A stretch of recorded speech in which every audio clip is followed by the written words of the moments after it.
اور ان کو ابراہیم کا حال پڑھ کر سنا دو جب انہوں نے اپنے باپ اور اپنی قوم کے لوگوں سے کہا کہ تم کس چیز کو پوجتے ہو؟ وہ کہنے لگے کہ ہم بتوں کو پوجتے ہیں اور ان کی پوجا پر قائم ہیں۔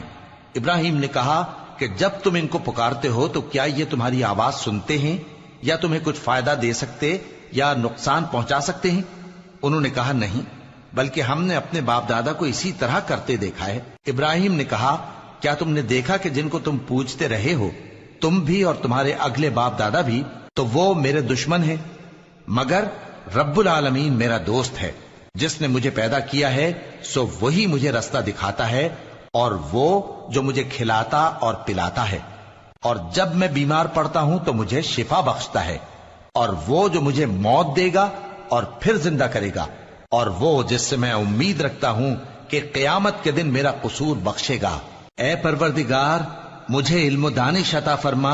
اور نیکوکاروں میں شامل فرما، اور بعد والے لوگوں میں میرا ذکر نیک باقی رکھیو، اور مجھے نعمت کی بہشت کے وارثوں میں شامل کیجو، اور میرے باپ کو بخش دے کہ وہ گمراہوں میں سے ہے، اور جس دن لوگ اٹھا کھڑے کیے جائیں گے مجھے رسوا نہ کیجو، جس دن نہ مال ہی کچھ فائدہ دے سکے گا اور نہ بیٹے۔ ہاں، جو شخص اللہ کے پاس بے روک دل لے کر آیا وہ بچ جائے گا، اور بہشت پرہیزگاروں کے قریب کر دی جائے گی، اور دوزخ گمراہوں کے سامنے لائی جائے گی، اور ان سے کہا جائے گا کہ جن کو تم پوجتے تھے وہ کہاں ہیں؟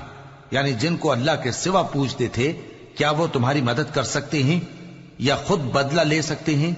تو وہ خود اور گمراہ یعنی بت اور بت پرست اوندھے منہ دوزخ میں ڈال دیے جائیں گے، اور شیطان کے لشکر سب کے سب داخل جہنم ہوں گے۔ وہاں وہ آپس میں جھگڑیں گے اور کہیں گے کہ اللہ کی قسم